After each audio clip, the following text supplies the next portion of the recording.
Welcome to the University of Utah Faraday Chemistry Lectures. You may not know it, but chemistry is everywhere. If you can see, hear, touch, feel, or taste it, that's chemistry. Please join us for an exciting evening of experiments, fun, and learning at the Faraday Lectures.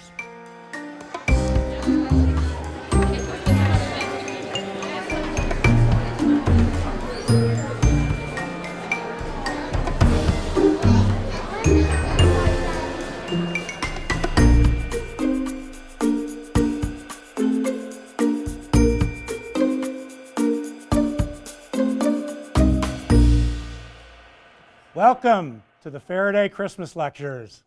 We are thrilled that you're here tonight, and I want to tell you a little bit about the Faraday Lecture. They started centuries ago in Britain. Michael Faraday, an incredible scientist, he started a series of public lectures at the Royal Institution to get people excited about science, and they were really the hot ticket in London. And we've had a tradition of doing this at Utah, but it's kind of concerned. Faraday was a very distinguished individual, and I'm not really Michael Faraday. I'm not sure about this hat, and I see somebody in the audience who would probably look better in this hat. Let's welcome Utah's original Professor Faraday, Ron Ragsdale.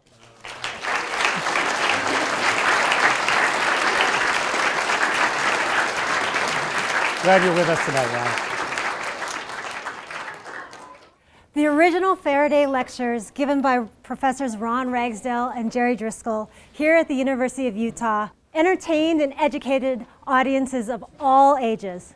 Like Tom said, we are honored to carry on this tradition and are thrilled that you're here with us tonight.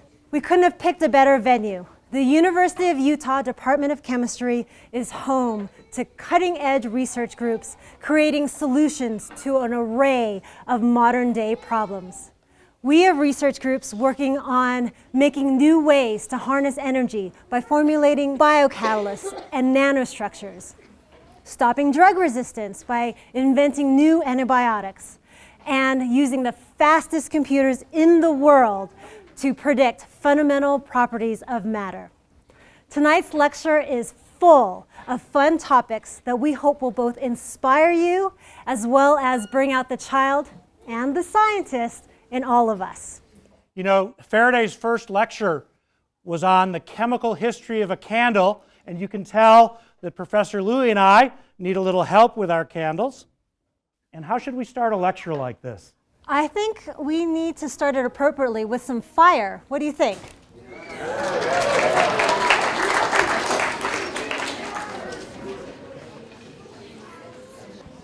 So let's start this off right. Here we go.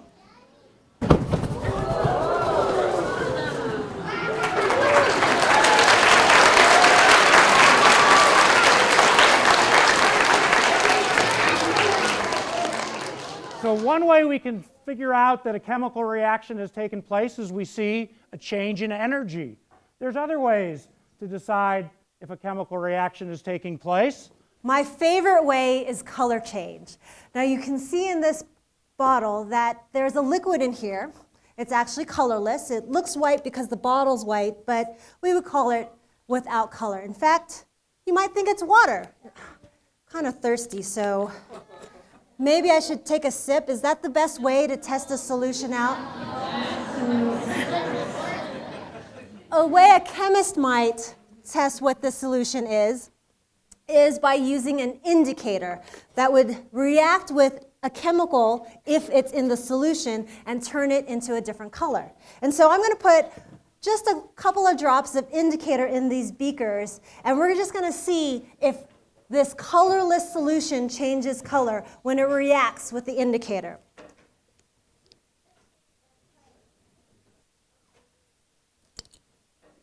And you can see I'm not putting a lot. They're not really colored themselves, only a little bit per beaker.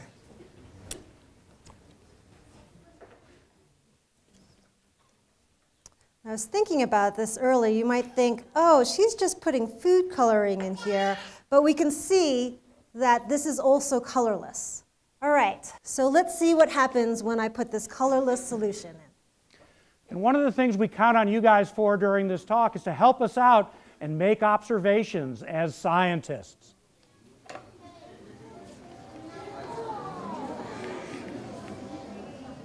Is anything happening? What do you predict the next thing to happen? How about the last one? Good thing I didn't take a swig of this solution. So we can use colors in lots of ways to understand chemical reactions. Here is something you might have taken on a camping trip, some dry ice, and we're going to add it to our test tube and see if we can determine whether any chemical reactions are taking place.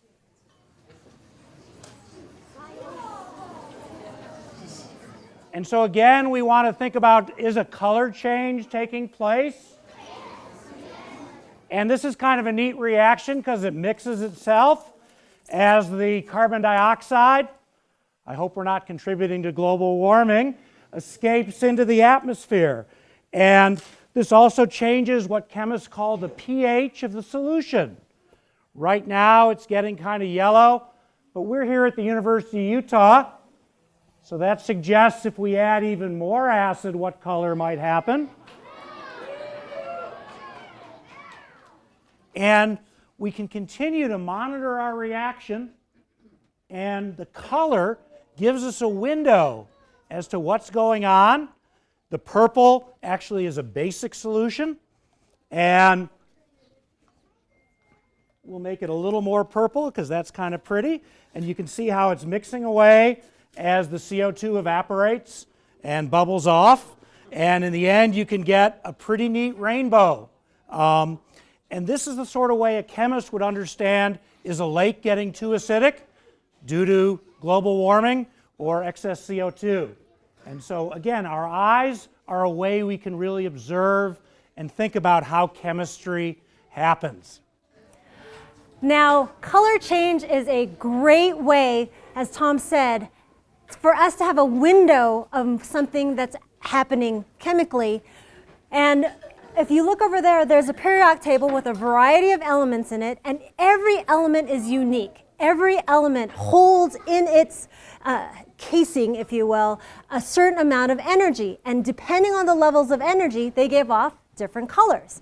And so if we can turn down the lights, we'll see if we burn some of these elements, they might give off a different color. Now again, let's predict what we might see, or observe what we might see.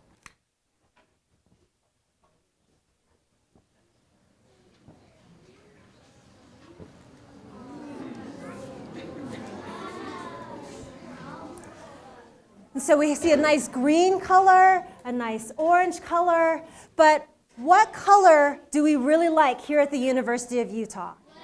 Red, exactly. And so you'll notice right here that this blue color is starting to get an inkling of red. And as we keep looking at it, the red overtakes the blue.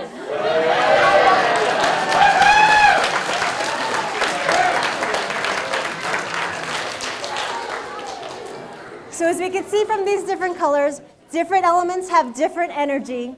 And this experiment is really special because it was actually invented here at the University of Utah.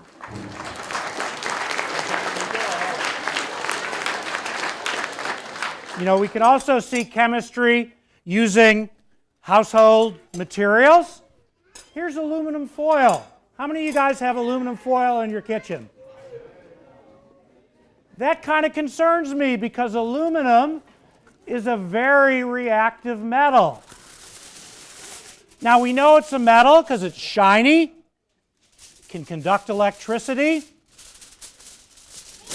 and we use it all the time.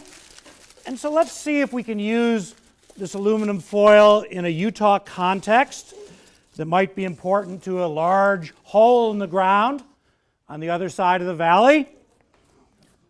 and that involves copper.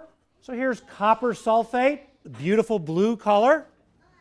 And let's see, I'm a little worried about this because of the reactivity of aluminum foil. Careful, Tom, careful. You have your safety equipment on, right? I have my glasses on, so let's see what happens as we add copper sulfate to aluminum foil.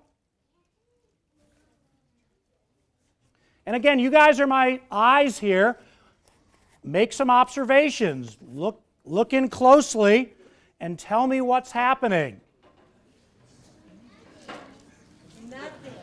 You know, and it turns out nothing is a valid scientific observation. And so I'm going to take another chemical from your kitchen, and let's see what happens if we add some salt to this particular mixture. Is something happening? So there's a color change that indicates maybe something's happening. Is anything else happening? I think I better stand back now.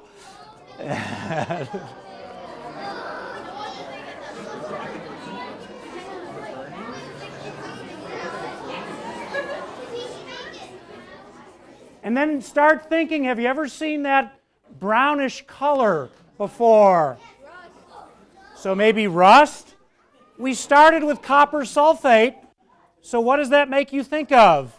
You big spenders out there, like Professor Ragsdale, would be happy to loan me a penny, but not much more in different areas. And so what we did was illustrate maybe something that might happen to our cars in the winter, where we put a lot of salt on the road, and corrosion is accelerated. So the salt actually helped break down the oxide layer on aluminum. Believe it or not, our dean, Professor Henry White, actually did some nanoscale studies of this particular property using the latest technology that almost lets you see individual atoms and understand corrosion like this. So,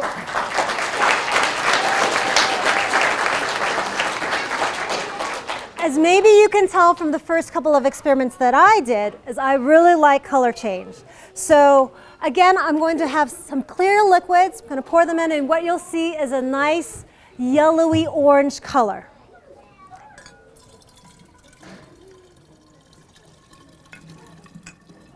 Right, so we have a nice yellow-orange color, right? Blue? Are you sure? Wait, no, yellow-orange. Right, yellow-orange. How come you guys keep saying blue? You mix the stuff together and it turns yellow-orange. Right? Blue? Oh my God, you're right. It is. Wait a minute. It keeps changing color. So this reaction is actually called an oscillating clock because it oscillates between yellow and blue. And what we have here is three reactions. A goes to B. That's one color. Let's call that yellow-orange. B goes to C, it turns blue, but then a loop reaction that turns C back into A, depending on the concentration, gives us the time each color has. So pretty cool, huh? Yeah. Those colors aren't quite the Christmas season colors, however. I wonder if we can do anything about that. Yeah, you know what? I have an elf at home. His name is Buddy, and I have his sister Jolly. How many of you guys have any elves at home? Maybe on a shelf or something-ish, right? So Buddy and Jolly are so nice. They came and taught me how to make Christmas ornaments. It is the holidays, and so I'm going to share this recipe with you. They said to mix a little of this ammonia complex. Ooh, that doesn't look like a Christmas ornament. I better keep going. This looks a little bit more like mud than Christmas. So let's see if I can turn this into a better color. Yeah, that's nicer. So Buddy then said to pour some of this other solution in. Ooh, still not Christmassy. Let's add a little bit more of this magic reactant here. Ammonia. And really what I'm doing is creating the special reagent to react with this solution over here that will allow me to make the Christmas ornament. There we go. So now we have the right reagent that can react with this starch solution. And at first it makes yellow, and then back to this muddy-ish color. But like we said, we don't want to put a muddy ornament on our tree. So let's try to see what may be happening as I swirl this solution around. You see anything happening? I heard the magic word over here. Say it again. It starts with an S. Silver. Do you guys start seeing the mirror ornament? And by the magic of TV, Tom has one already prepared, so we can show you a little bit more closely the magic of silver plating making Christmas ornaments. Those reagents reacted and plated silver on the flask. Do you see yourself? Recognize anybody in there? It's really cool.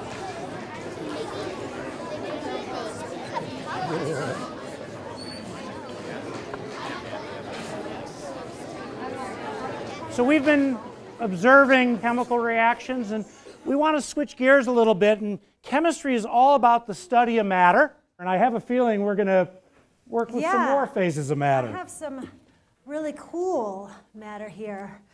This is called liquid nitrogen.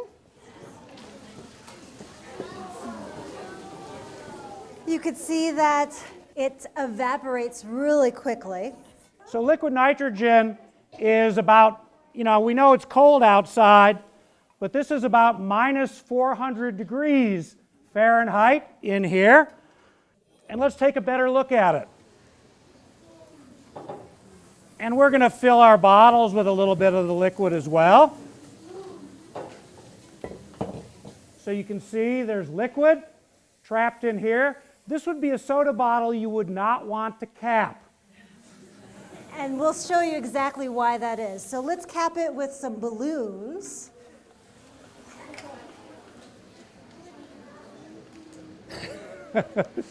Our vice president for research is leaning away. I don't know why. He's been well trained and educated, because we're going to remove these bottles from their cooling baths and let the liquid nitrogen warm up. And the scientific question here is, which takes up more space, a liquid or a gas? So we'll just sort of make some observations and sort of see what happens and see how big our balloons will get. The first way scientists learned to understand and quantitate matter was really by studying gases in hot air balloons and all sorts of other things. And there was probably a little bit of tension in a hot air balloon flight, and I guess there might be a little tension in this particular experiment. You guys should be making a prediction about what might happen. Pop. What happens when a balloon gets too much gas in it?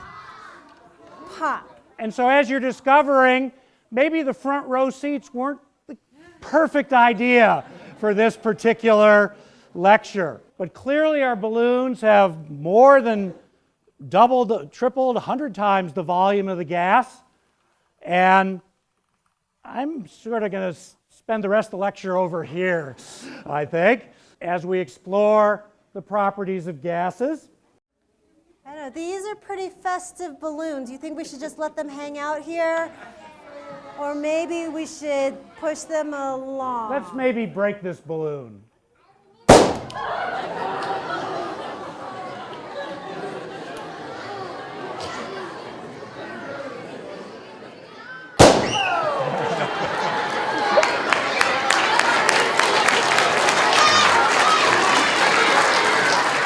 So there we've gotten a little excitement from gases.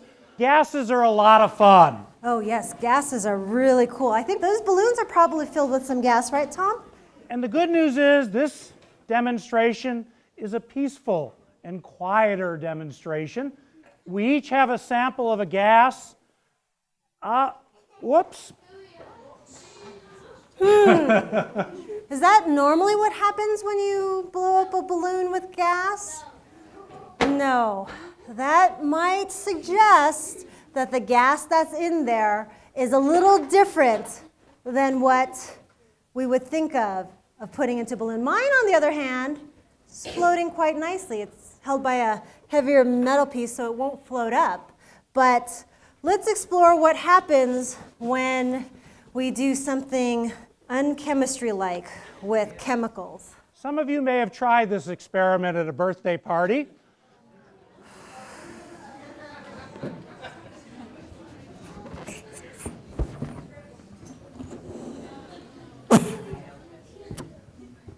Me, I want a hula hoop. We can hardly stand the wait. Please, Christmas, don't be late.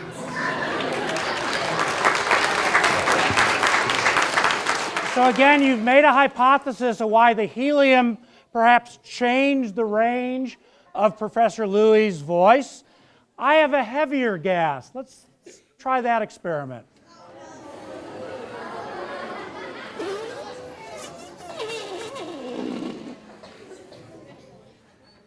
And I think I will be able to start a new career, perhaps in the movies. Can you guys think what sort of movie I should be in?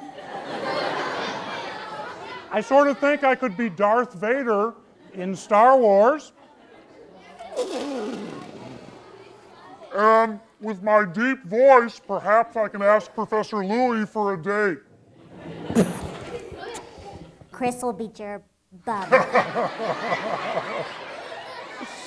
So I guess that didn't work very well, but the gas in here is called sulfur hexafluoride, and it's actually a very important gas used in the semiconductor industry and other technical applications, and it replaces other more toxic substitutes, aside from having kind of this unusual effect. And my voice. Thanks, guys.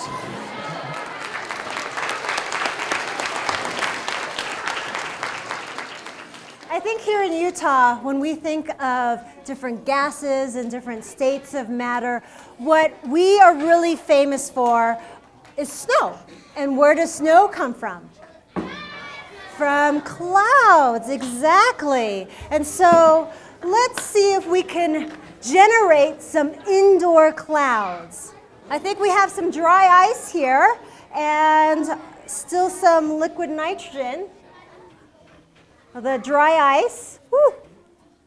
So we're going to add some liquid nitrogen to it.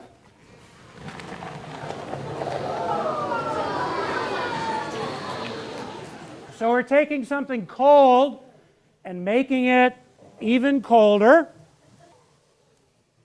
But, you know, on an evening like tonight, I think we better warm things up just a little bit. And so let's add some energy to matter and see what happens.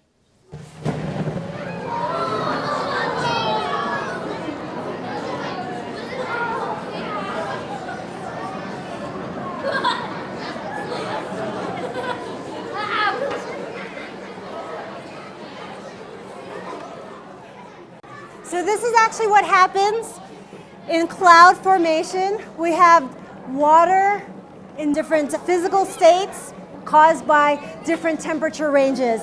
And now we're going to get back into the festive mood.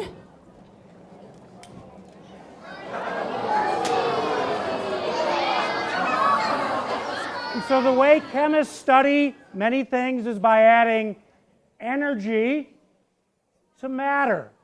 You might have also noted Professor Louie put on some safety equipment. And so you want to pretend, let's get back to the Star Wars theme, consider yourself Princess Leia. All right, so over here we have a balloon that floats filled with what we would normally fill a balloon, helium. And the prediction is that I'm going to add some energy and it'll pop. So let's see. Yeah, it popped. Did it sound any different than when you would normally pop a balloon? No. So in this balloon, we have a slightly different gas. It's also very light. It's hydrogen.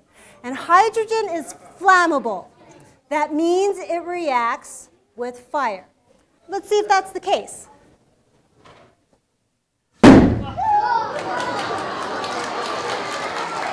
Did it pop differently than the first balloon? Softer, louder. That loudness comes from the fact that the hydrogen is reacting with the oxygen in the air and making water. Now, there's actually not that much oxygen in the air. The hydrogen molecules have to find the oxygen. So let's see what happens when we actually purposely put oxygen right next to the hydrogen. So that balloon has both hydrogen and oxygen so that the hydrogen doesn't need to go find the oxygen. Why are you putting those on, Janis? I like to be fashionable.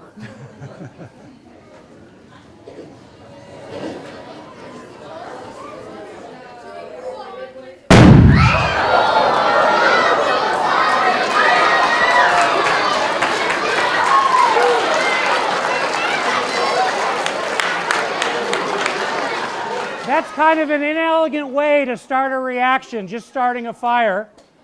And one of the things that chemists do is develop new and clever ways to control reactions using catalysts. And we're going to see if a catalyst is effective. So here's a bottle that contains a highly flammable and explosive even mixture of hydrogen and oxygen. Oh my God! But apparently, just dropping it wasn't enough. Didn't put enough energy in to make these molecules react. It may have made a few of you react, but that's one of the fun things about teaching, is having reactive students. And what we want to explore is if we can start this reaction not with a flame, but with a catalyst. You all drove here in a car with a catalytic converter. And we're going to explore that same metal, palladium. It's famous for a lot of reasons in Utah. So let's add that to our flask.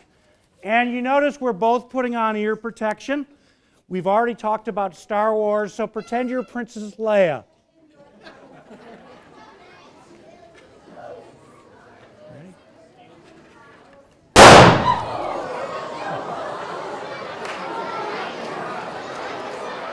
So again, we asked the scientists in a room, did a chemical reaction take place? You know, the nice thing about reactions is that usually they go faster or more stuff happens the more reactants you put in it. And so I think we have a bigger bottle that has more of this reaction mixture in it. So let's see what happens when we add the same amount of catalyst.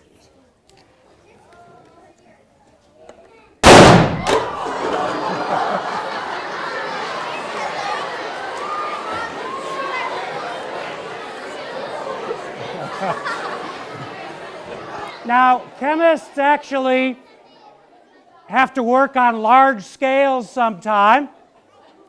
So I think we better see if we can... Let's do the big one. Let's scale up the reaction.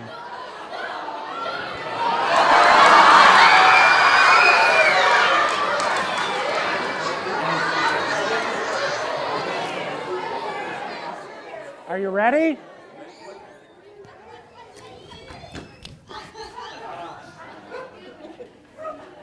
You know, our colleague Jeff Statler, come on out, Jeff, you deserve a round of applause.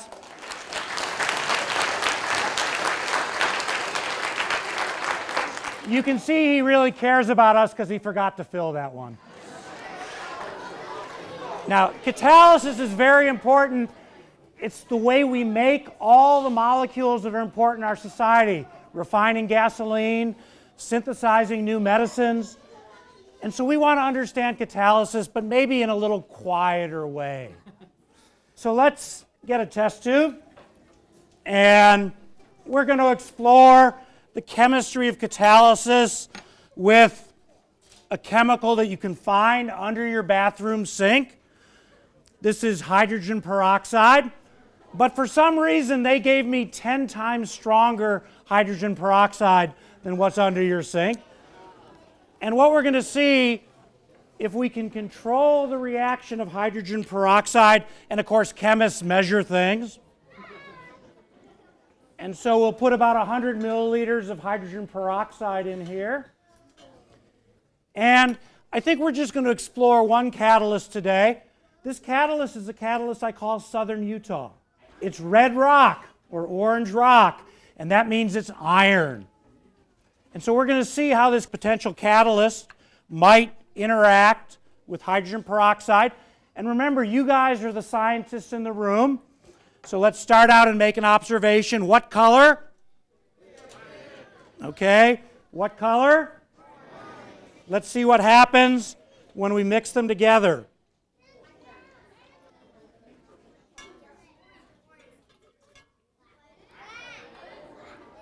And now try to decide, is a chemical reaction taking place?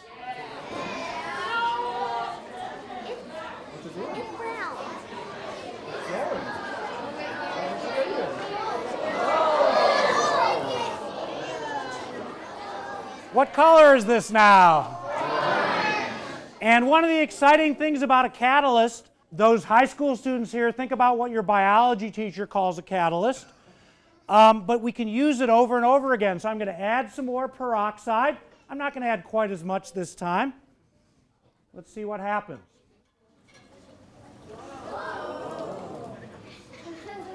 And so we could continue to use this catalyst to destroy hydrogen peroxide. In your body, you have catalysts that are designed to do exactly that, because hydrogen peroxide is a molecule that is formed sometimes as you process oxygen with your body. So we have catalysts in your body called enzymes that can destroy otherwise a very reactive molecule. And a lot of you have done this experiment after you cut your finger. Think about what happens with a cut finger and a little hydrogen peroxide.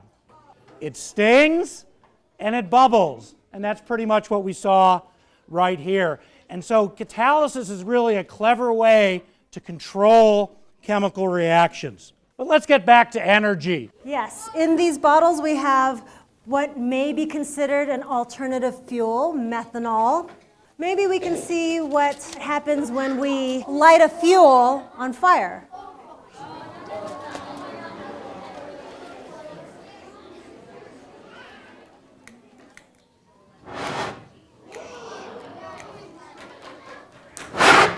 Ooh. Again, we like to try these things on scale. Because some of you might have missed that, and it'd be easier to see it bigger. And we'll just sort of mix this well. And you can see there's not an awful lot in there.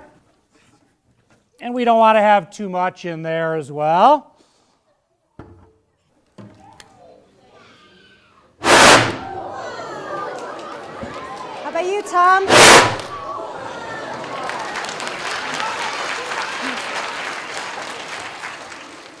You know, this has been a long lecture, and I really appreciate your patience. In fact, I'm getting a little hungry. Oh, you weren't supposed to see that. No, Tom, you want a chip? Yeah, let's try a chip. Of course, the reactions we've been demonstrating at high temperature with flames, we call combustion.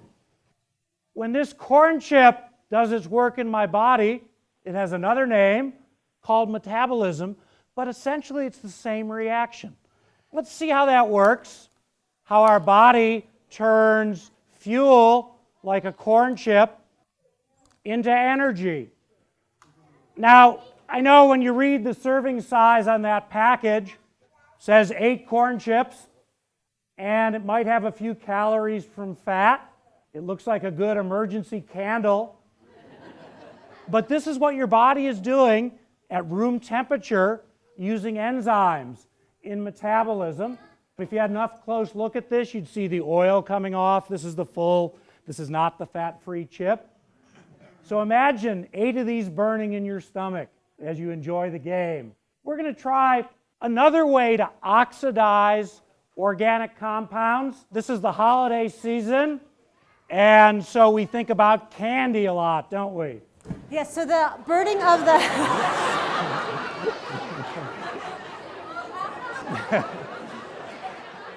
So the burning of the chip is slow because oxygen is a very slow reactant, a very slow oxidizer. And what Jeff is doing right now is liquefying a much stronger oxidizer. And so we're going to take candy that may have some calories in it and see what happens. This is a Jolly Rancher.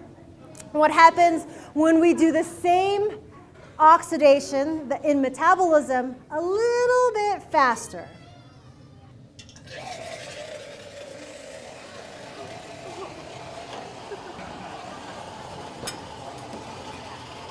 So that's just one piece of candy. Look at all the energy it's producing. Good thing this doesn't happen in our stomachs.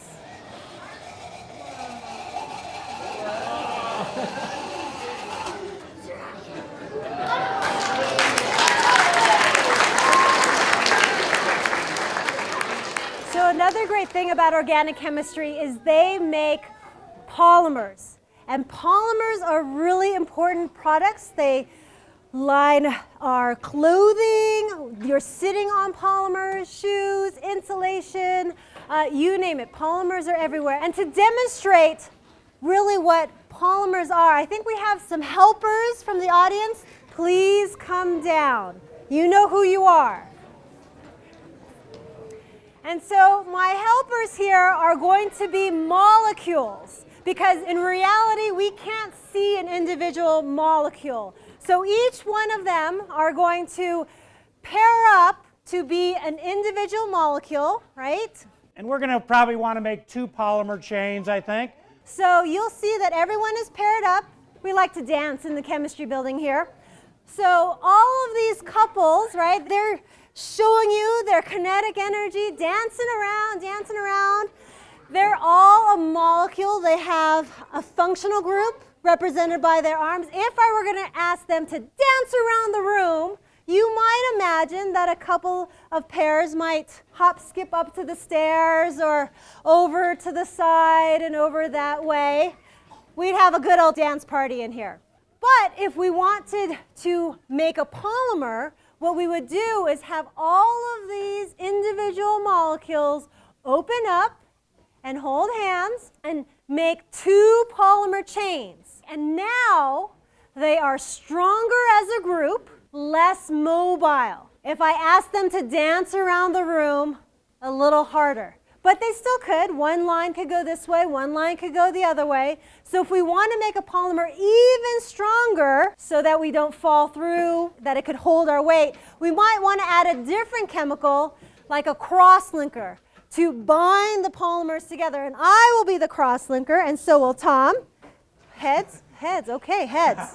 All right. And so if we ask the polymers chains individually to go around, they're locked into place by both Tom and I. So we all would have to go as a group, one big polymer mass. All right, thanks guys, we appreciate it.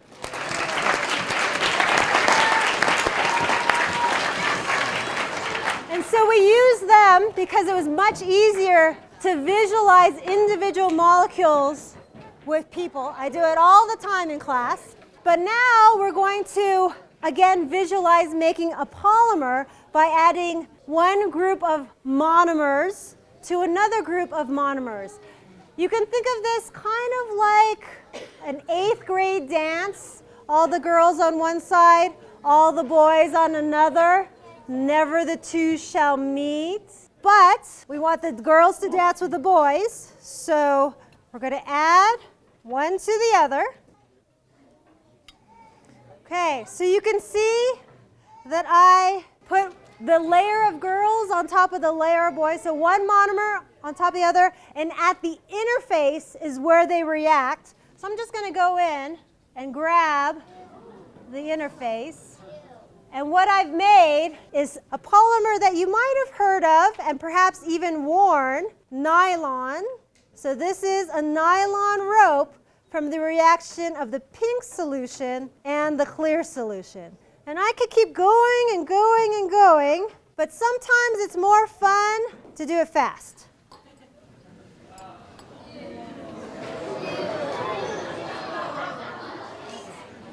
Kind of looks like jellyfish. We have another polymer here that you might find in your house in a very important product. Yes. And I think maybe we should demonstrate the properties of this polymer first, and then you can think of its applications and what sort of product you might find it in. So we have a tiny bit of polymer here in the bottom and lots of water.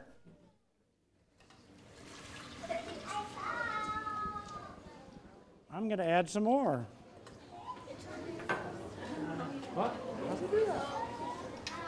So can you think of any applications for the younger set where absorbing a lot of moisture might be a good thing? And this polymer, as you can see, the tiny bit absorbs an incredible amount of water. So let's make another polymer that's a lot of fun.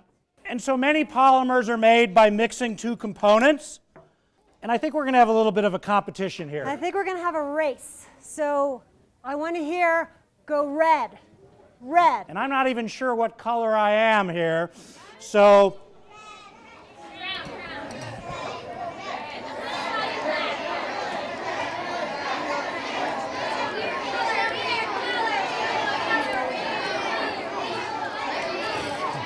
we need a little more cheering here because this doesn't look fun.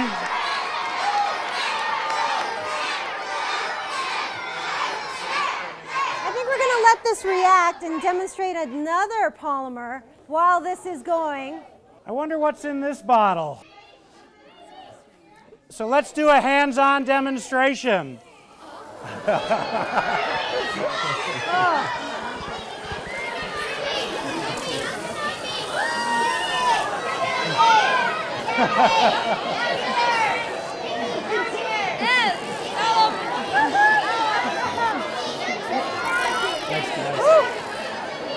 Tom, is something happening?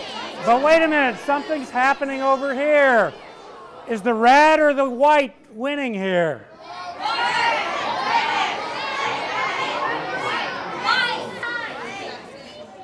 And so you can see how a polymer might be used to make something, in this case, would be a very useful insulation material. And polyurethanes are one of the widest used polymers in construction and all sorts of other applications.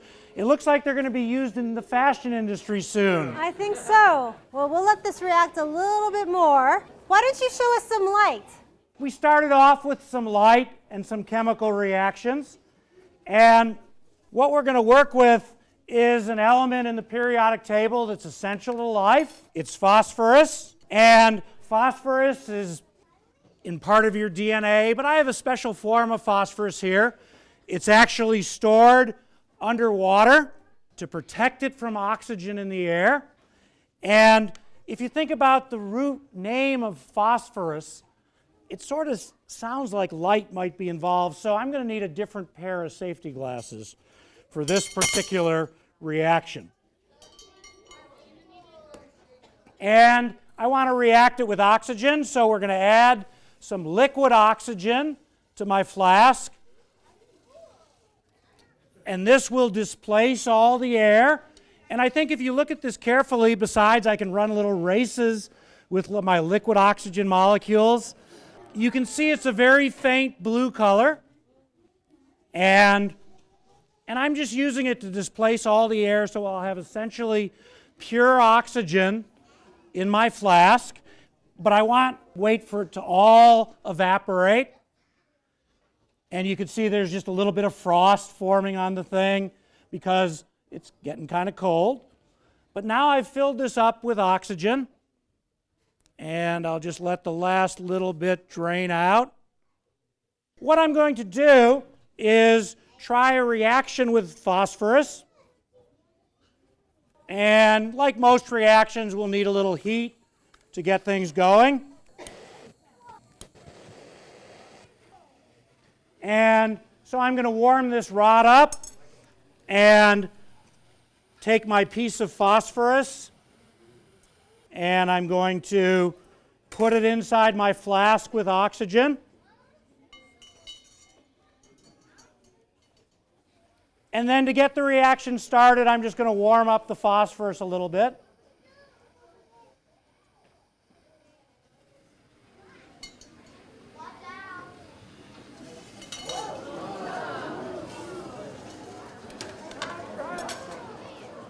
And you can see a chemical reaction is taking place that is not only emitting heat, but light, hence the name phosphorus.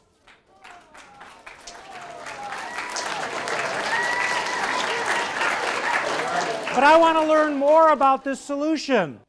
The compound that forms here, some of you had had a drink of today. It's in Coca-Cola. So let's see if it acts as an acid or a base by using one of our indicators. And this, I think, is a kind of a fun reaction for Christmas.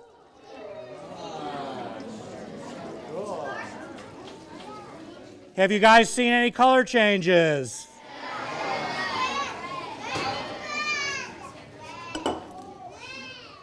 And so just like Coca-Cola, we have an acidic solution formed from the oxidation product of phosphorus.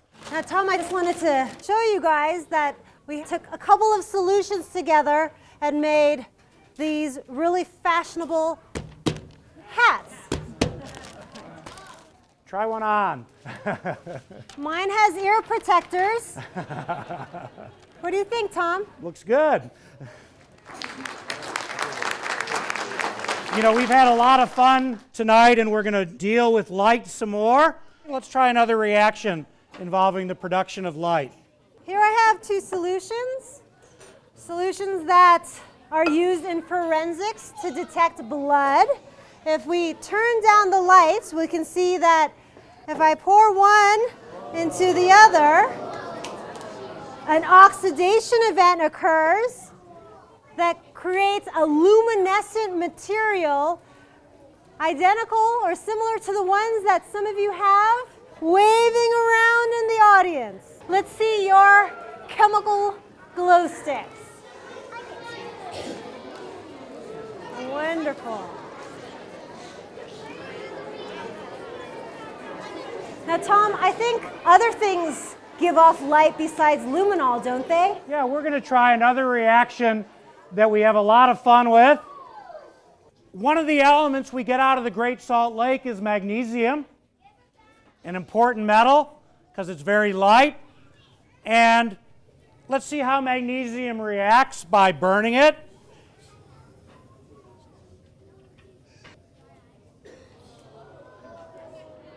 And so magnesium gives off a very bright light as it burns. And I'm going to try to get more of this magnesium to burn. In this case, the magnesium is sitting on a block of dry ice. And I'm going to heat up this sample a little bit. And we know carbon dioxide can act as a fire extinguisher. So we'll try to test that out with magnesium. So when it's not near the dry ice, it starts burning. I'm going to try to snuff this fire out with another block of dry ice. Is something happening? Wait, Tom, I thought you were putting the fire out.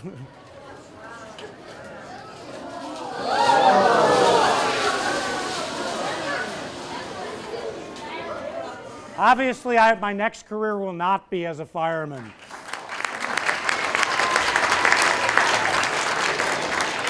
So one of the classic reactions, I think the reason people come to my chemistry classes sometimes is to see this next reaction. It's called a thermite reaction. It might involve some heat, it might involve some light. Let me orient you. This is a metal pan, and in our crucible is a mixture of iron oxide or rust, and that same metal we were familiar with early on, aluminum. And we're going to see what happens if we get this reaction started.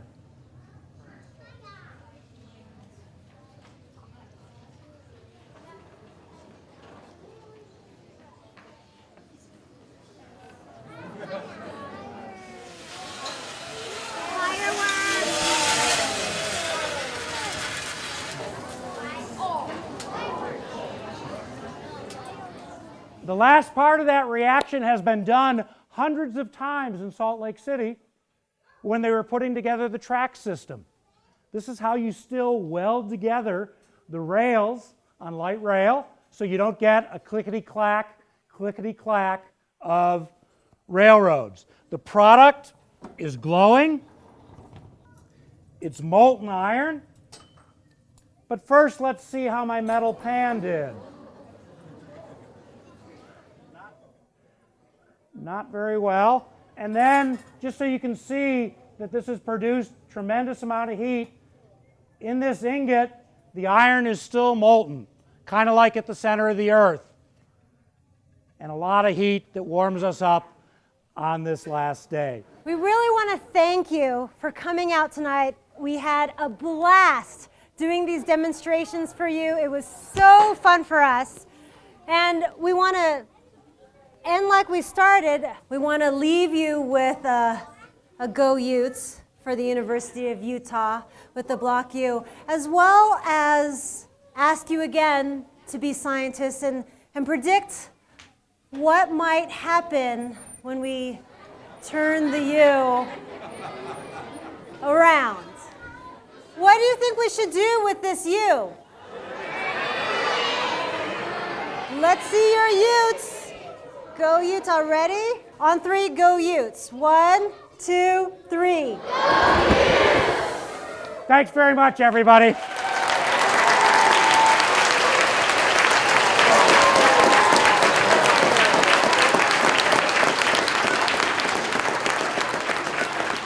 Thank you.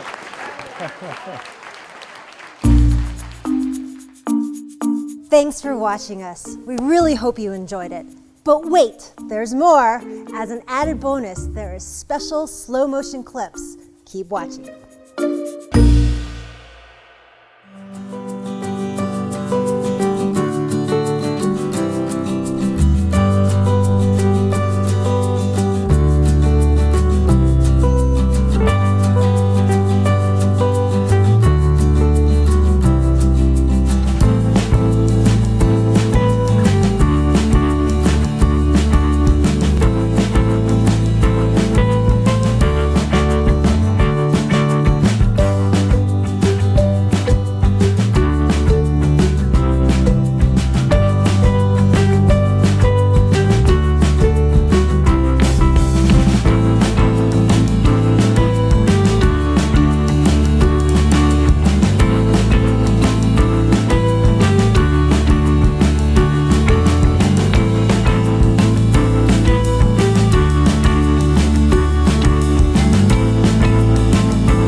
We've had a lot of fun together this evening. But remember, chemistry can be dangerous. All of the experiments tonight have been done in a controlled, safe environment. Please do not try these at home.